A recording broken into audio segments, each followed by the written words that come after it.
మిథునం వారికి మీకు చూసుకున్నట్లయితే ఈ పక్షంలో ఆల్మోస్ట్ ఈ పక్షం అంతా కూడా మీకు 16వ తేదీ నుంచి 31వ తేదీ వరకు ఉండేటువంటి పక్ష ఫలితాలలో 18, 19వ తేదీ 5 గ్రహాలు అష్టమంలో జరుగుతున్నాయి, గుర్తుపెట్టుకోండి. అదేవిధంగా ఎండింగ్ వరకు కూడా 4 గ్రహాలు చతుర్గ్రహ కూటమి అష్టమంలో ఉంటుంది. అంటే 8th హౌస్లో ఎక్కువ ప్లానెట్స్ ఉన్నాయి. 9th రాహువు, 10th హౌస్లో శని, అలాగే లగ్నంలో గురువు, 3వ స్థానంలో కేతువు యొక్క సంచారం జరుగుతుంది. ఈ గ్రహస్థితిని అనుసరించి ఈ యొక్క పక్షంలో ఎటువంటి ఫలితాలు జరగనున్నాయి, ఏ దేవతా ఆరాధన చేసుకోవాలి, ఎటువంటి విషయాల్లో జాగ్రత్తగా ఉండాలనేటువంటి అంశాలు చెప్తుంది నేనైనప్పటికీ చెప్పిస్తుంది సాక్షాత్ లలిత అమ్మవారిగా భావిస్తూ, ప్రధానంగా ఇక్కడ మీకు అష్టమంలో అధిక గ్రహాలు ఉన్నప్పుడు కలిగే ఫలితాలు ఏమిటంటే పిహెచ్డీ చేయడానికి చాలా బాగుంటుందండి. మీకు రీసెర్చ్ చేయడానికి, ఇన్సూరెన్సెస్ మూలంగా కొంతవరకు లాభం కలగడానికి వీటికి చాలా చాలా బాగుంటుంది. మరి జాగ్రత్తలు ఏం తీసుకోవాలి? అష్టమ స్థానంలో అధిక గ్రహాలు అంటే ఆల్ ఆఫ్ సడన్ డెసిషన్స్ తీసుకుంటూ ఉంటాం, ఆల్ ఆఫ్ సడన్గా మారిపోవాలనిపిస్తూ ఉంటుంది ఉద్యోగం, ఏదో ఎమోషన్స్గా ఫీల్ అవుతూ ఉంటాం. అష్టమంలో గ్రహాలు కదా, అందుకని ఈ అష్టమంలో ఉండే గ్రహాలు కొంచెం వాహనం మీద వెళ్ళేటప్పుడు కూడా చాలా జాగ్రత్తగా వెళ్ళాలి. ఎవరితోనైనా ఏదైనా మాట్లాడేటప్పుడు కూడా, ఎందుకంటే 3వ స్థానంలో మీకు కేతు ఉన్నాడుగా, కాబట్టి మీరు ఎవరితోనైనా అగ్రిమెంట్స్ మాట అవి ఉన్నప్పుడు చాలా జాగ్రత్తగా ఉండాలి. చిన్న మాట వల్ల సపరేట్ అయిపోతూ ఉంటారు. ఇది చాలా చాలా ప్రధానంగా చూసుకోవాల్సింది. అయితే ఇక్కడ మీకు ఈ 21వ తేదీ నుంచి 25వ తేదీ వరకు కొన్ని జాగ్రత్తలు తీసుకోవాలి మీరు. ఏమిటది? 21వ తేదీ పర్టికులర్గా లాంగ్ జర్నీ చేసేటప్పుడు, ఎవరికైనా బ్యాంక్ ట్రాన్సాక్షన్ చేసేటప్పుడు చాలా జాగ్రత్తగా ఉండండి. అదేవిధంగా 21, 22 తేదీలు పర్టికులర్గా, ఇక 23 మధ్యాహ్నం వరకు ఉంది కాంబినేషన్, బట్ 23, 24, 25 తేదీలు మాత్రం ఉద్యోగం విషయంలో, ఉద్యోగం పర్పస్లో మనం ప్రయాణం చేసేటువంటి అంశాల్లో చాలా జాగ్రత్తగా ఉండాలి. ఎందుకంటే ఉద్యోగ సంబంధించినటువంటి అంశాల్లో ఈ పర్టికులర్ తేదీల్లో మోసపోవడం జరుగుతూ ఉంటుంది. ఇక చూసుకున్నట్లయితే ఈ యొక్క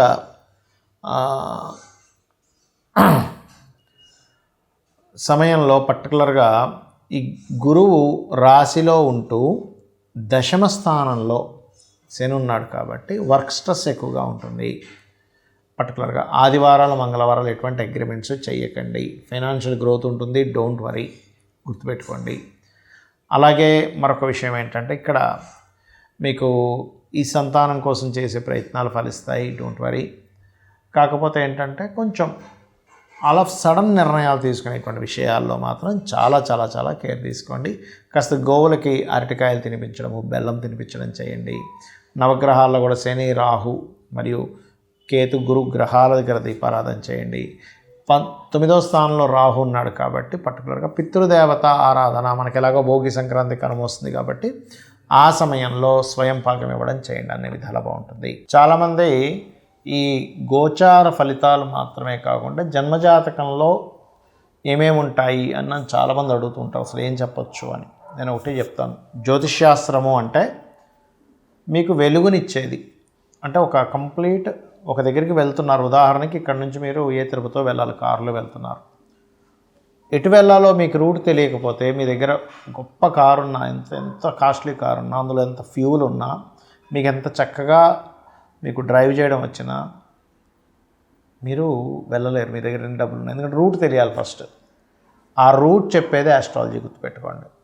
మీరు ఫిజికల్గా కానీ మెంటల్గా కానీ బాగా డిస్టర్బ్ అయిపోతున్నారు లైఫ్లో, లగ్నం ఎలా ఉంది, 4th హౌస్ ఎలా ఉందని చెక్ చేసుకోవాలి ఎప్పుడు కూడా. అలా కాదండి, ధనం మూలం ఇదం జగత్ కదా, మేము ఎంత ప్రయత్నాలు చేస్తున్నా మనీ రావట్లేదు, మనీ సంబంధించిన విషయాల్లో చాలా ఇబ్బంది పడుతున్నాం అన్నప్పుడు ఇక్కడ మళ్ళీ 3 ఫ్యాక్టర్స్ తీసుకోవాలి. ఒకటి, మీరు ఏ రంగాల్లో ఉంటే మీకు డబ్బులు వస్తాయి, అది వ్యాపారమా లేకపోతే ఉద్యోగమా, అదే ఉద్యోగం అయితే ఇక్కడ చేయాలా, విదేశాల్లో చేయాలా, లేనట్లయితే వ్యాపారం అయితే ఎటువంటి వ్యాపారం, సర్వీస్ ఓరియంటెడ్ వ్యాపారమా, ఆన్లైన్లో చేసే వ్యాపారమా, ఇంటి నుండి చేసే వ్యాపారమా, లేకపోతే ఎవరికైనా మధ్యవర్తిత్వంగా ఉండేది చేసేది, అందులో ఏ సెక్టార్స్ మీరు చూడండి. ఒక్కోసారి మనం హెల్త్ రిలేటెడ్ చేస్తాం, అది రవి ఇస్తాడు. రవి కనుక వ్యాపార మూలక ధనయోగాలు ఇస్తే హెల్త్ రిలేటెడ్. ఇది కేవలం వ్యాపారానికనే కాదు, మీరు ఏదైనా చదివేటప్పుడు కూడా చూసుకోవాలి, మెడికల్ లైన్లోకి వెళ్ళాలా, ఇంజనీరింగ్ సెక్టార్స్లోకి వెళ్ళాలా, ఇందులోకి వెళ్ళాలని. అవి గనక చూసుకున్నట్లయితే ఖచ్చితంగా బాగుంటుంది. అలాగే మరొక విషయం ఏంటంటే ఇక్కడ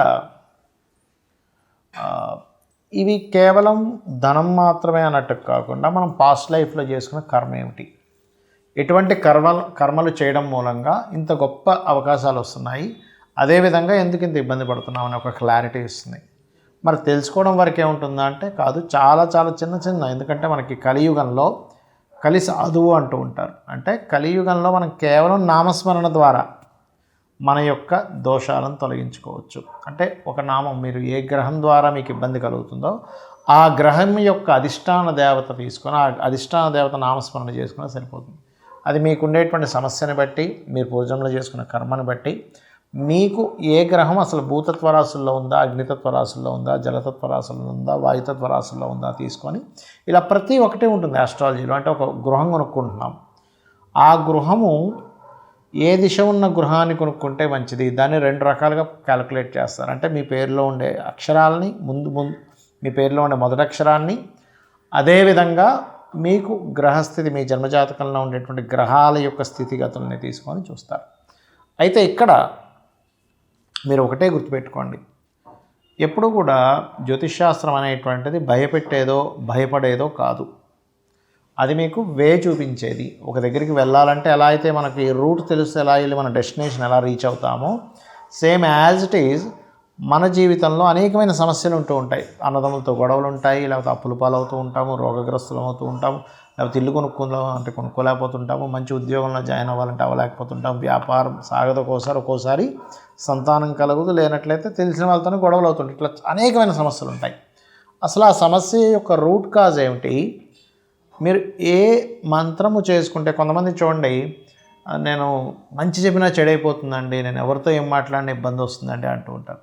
అప్పుడు చాలా సింపుల్గా మీ 3rd లార్డ్ ఎలా ఉన్నాడో చెక్ చేసుకుని, 3rd హౌస్ లార్డ్ ఎక్కడున్నాడు, ఎలా ఉన్నాడు, ఏ నక్షత్రాల్లో ఉన్నాడు, నవాంశ వర్గ చక్రాల్లో ఎక్కడున్నాడు అని దాన్ని క్లియర్గా తీసుకొని దానికి చాలా సింపుల్గా దాన్ని పరిహారం చేసుకోవచ్చు. లేదు ఇవన్నీ నాకు తెలియవు అని అనుకుంటే కనుక ఓం కర్పూర వీటి కామోద సమాకర్ష దిగంతరాయే నమః అనే మంత్రం కనుక చేసుకున్నట్లయితే ఖచ్చితంగా బాగుంటుంది మీకు.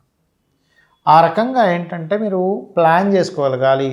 మరి పర్సనల్ చార్ట్ ఇలా అయితే మరి గోచారం ఎందుకు చెప్పుకుంటున్నాం మనం, పక్ష ఫలితాలు, వార ఫలితాలు, మాస ఫలితాలు అని అంటే బయట ఉండేటువంటి కాలము, బయట ఇలా వాతావరణం ఉంది, సో మనం స్వెటర్ వేసుకొని వెళ్ళాలనుకుంటాం కదా, చల్లగా ఉంటే, బాగా ఎండగా ఉంది, అప్పుడు ఆ స్వెటర్స్ అవి వేసుకోం, సింపుల్గా గొడుగు పెట్టుకొని వెళ్ళిపోతాం. అలా ఏంటంటే బయట ఉండే వాతావరణం, ఒక బిజినెస్ మనం అనుకుంటున్నాం, బయట అసలు ఈ బిజినెస్కి ఎంత మార్కెట్ ఉంది, డిపెండ్ ఆన్ మార్కెట్ బట్టి ఉంటుంది. ఎంత బిజినెస్కి ఎంత వాల్యూ ఉంది, ఎంత ఇంప్రూవ్మెంట్స్ ఉన్నాయి, ఎలాంటి అప్డేట్ తీసుకురావాలి, అసలు ఇప్పుడు చేయాలా వద్దా, ఇప్పుడు ఇన్వెస్ట్మెంట్ చేయాలా వద్దా అని అనాలిసిస్ చేస్తాం మనం ఒక బిజినెస్ చేసేటప్పుడు. అదే బిజినెస్కి కనుక అద్భుతమైనటువంటి గ్రోత్ ఉంది, చాలా డిమాండ్ ఉందనుకోండి, ఎలా పెట్టినా నడిచిపోతుంది. కానీ బిజినెస్ డెవలప్మెంట్స్ లేవు, అంత ఇది లేదు, డిమాండ్ లేదన్నప్పుడు దాన్ని ఇన్నోవేటివ్గా తీసుకెళ్తాం. అలాగే బయట ఉండే వాతావరణం అంటే బయట గోచార గ్రహాలు, గోచార ఫలితాలు అనేటువంటివి మీ యొక్క రాశికి లేదా మీ లగ్నానికి, మీ భావానికి ఎంతవరకు సపోర్టివ్గా ఉందని చెప్పేది కాలము. అలాగే మీ పర్సనల్ చార్ట్ అనేటువంటిది కంప్లీట్గా మీరు పూర్వజన్మల్లో ఎటువంటి కర్మ చేయడం వల్ల మీరు పలానా ఇంట్లో పలానా తల్లిదండ్రులకి పలానా రోగగ్రస్తులై, లేకపోతే పలానా అద్భుతమైన సిల్వర్ స్పూన్తో పుట్టడం కానివ్వండి, ఏదైనా సరే ఎందుకు జరుగుతుందని ఒక క్లారిటీ ఇచ్చేది మీ పర్సనల్ చార్ట్. దాన్ని ఎలా మార్చుకుంటూ వెళ్తాము. సరే వెళ్తూ ఉన్నాం, ఒక వేరే రూట్లోకి వెళ్ళిపోయాం, వెంటనే ఒకళ్ళని అలగ్గానే ఏం చెప్తారు, అయ్యో మీరు ఇటు వెళ్ళిపోతున్నారు, ఇటు కాదంటే అటు వెళ్ళాలి స్ట్రైట్గా అంటారు. ఇప్పుడు మళ్ళీ వెంటనే తిప్పుకొని మళ్ళీ వెళ్తాం. అంటే ఏమిటి, ఆస్ట్రాలజీ ఈజ్ వెరీ క్లియర్లీ, చాలా క్లియర్గా, బాబు నువ్వు ఇది చేస్తున్నావు, ఇది చెయ్యకు, దీనివల్ల నువ్వు నష్టపోతావు, దీనివల్ల నువ్వు ఇబ్బంది పడతావు, సో ఈ రూట్లో వెళ్ళు, నీకు చాలా బాగుంటుందని చెప్పేది. సరే జాతకం లేదు, ఏం చేయాలి, నో నీడ్ టు వరీ. సింపుల్గా ఏం చేస్తారంటే మీరు హ్యాపీగా లలితా సహస్రనామాలు రోజు చాంటింగ్ చేయండి. మొత్తం నామాలు నేను చాంటింగ్ చేయలేను, కొన్ని వాటికి ఏమైనా ఉంటాయా అంటే ఫినాన్షియల్ గ్రోత్కి ఓం సంపత్కరీ సమారూఢ సింధుర వరజసేవితాయే నమః. లేదా అలా కాదండి, కెరీర్ పరంగా మాకు గ్రోత్ రావాలి, చక్కగా మీరు ఓం మాణిక్య మకుటాకార జానుద్వయ విరాజితాయే నమః చేసుకోవచ్చు. లేదు బిజినెస్ ఇంప్రూవ్మెంట్స్ కావాలి, ఓం ఇంద్రగోప పరిక్షిప్త స్మరతోనా భజంగికాయ నమః. ఈ నామం కేవలం ఈ బిజినెస్ ఇంప్రూవ్మెంట్స్కి కాకుండా మీకు హ్యాపీనెస్ని కూడా పెంచుతుంది. మనసు బాగాలేదు, ఓం మనస్విని నమః. ప్రతిదీ మధ్యలో ఆగిపోతుంది, ఓం అష్టమీ చంద్ర విభ్రాజ అలిక స్థల శోభితాయే నమః. ఇలా ఒక్కొక్క నామాన్ని మనకి లలితా సహస్రనామం, లలితా అమ్మవారిలో నుంచి బయటకు వచ్చినటువంటి వసిన్యాది వాగ్దేవతలు 8 కిరణాలుగా బయటకు వచ్చి చెప్పారంటే అది వేదంతో సమానం, ఈక్వల్ టు అమ్మవారు చెప్పినట్టే. కాబట్టి ఇలా చేయండి, మీ యొక్క బాధల్ని, మీ యొక్క అనేకమైనటువంటి ఇబ్బందుల నుంచి బయటపడండి, హ్యాపీ లైఫ్ మీరు లీడ్ చేయాలని కోరుకుంటూ హ్యాపీ సంక్రాంతి అందరికీ. శ్రీమాత్రే నమః.